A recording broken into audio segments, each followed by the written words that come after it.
Close your eyes for a moment. Imagine an empire so vast it stretched from India to the Mediterranean, yet ruled not by fear, but by tolerance. An empire that freed captives, protected religions, and governed millions through law and balance. Most people have never learned its story, and yet its ideas still shape the world we live in today. This is not the story of Rome or Greece. This is the story of the most powerful empire you've never heard of. We travel back more than 2,500 years to the rise of the Persian Empire. Long before Persia ruled the world, it was just another forgotten land. The Persians were once a small tribal people living under the shadow of older, stronger kingdoms. They were ruled by others, taxed by others, overlooked by history. Until one man changed everything. His name was Cyrus. Cyrus did not begin his life as a conqueror. He did not inherit a mighty throne. He inherited a fragile people. But Cyrus had something rare: the ability to unite rather than destroy. When he rose against the Median Empire, he did not burn its cities, he welcomed its people. When he conquered Lydia, he allowed its culture to survive. When he entered Babylon, one of the greatest cities on earth, he did something no conqueror had done before. He freed the captives. Slaves were allowed to return home. Religions were protected. Local customs were respected. This was not weakness. It was strategy. And it worked.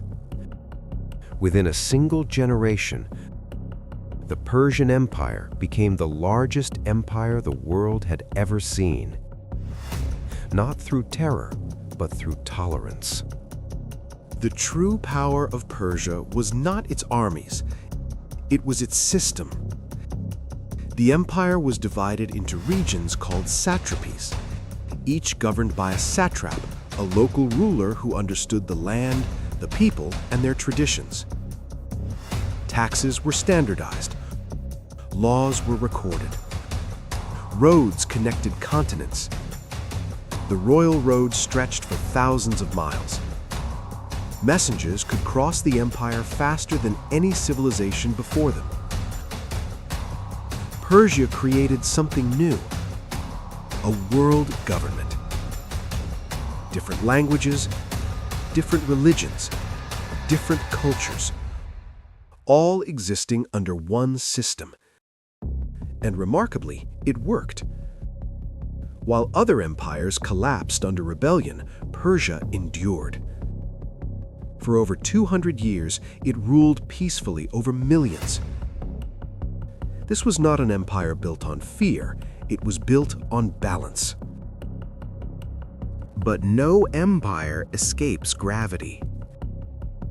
As Persia grew stronger, it also grew more confident. And confidence slowly turned into pride. Later kings believed the empire was eternal, that it could not fall. They underestimated one thing: human ambition. From the west came small city-states that refused to bow. The Greeks. Persia saw them as insignificant, too divided, too small. History remembers the wars that followed, not because Persia lost, but because it hesitated. And then, generations later, a young king from Macedonia appeared. His name was Alexander. Alexander did not defeat Persia because Persia was weak. He defeated it because it had grown heavy. Too vast, too confident, too slow to adapt. When the Persian Empire finally fell, it did not collapse in flames. It faded. The Persian Empire left behind no single language for us to speak, no single religion to follow. But it left something deeper. The idea that diversity does not have to mean chaos, that tolerance can be power, that respect can be strategy. Modern concepts of governance, human rights, and cultural autonomy can trace their roots back to Persia. Empires usually teach us how to conquer. Persia taught the world how to govern. And perhaps that is why it is so often forgotten. Because it ruled not by spectacle, but by structure. The Persian Empire is gone now. Its palaces are ruins. Its kings are names in stone. But its ideas remain. In the roads we travel, in the laws we follow, in the belief that different peoples can share one world. History often remembers the loudest empires, but sometimes the most powerful ones are the quietest.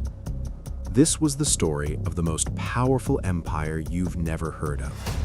And like all journeys through history, it reminds us that the past is never truly gone.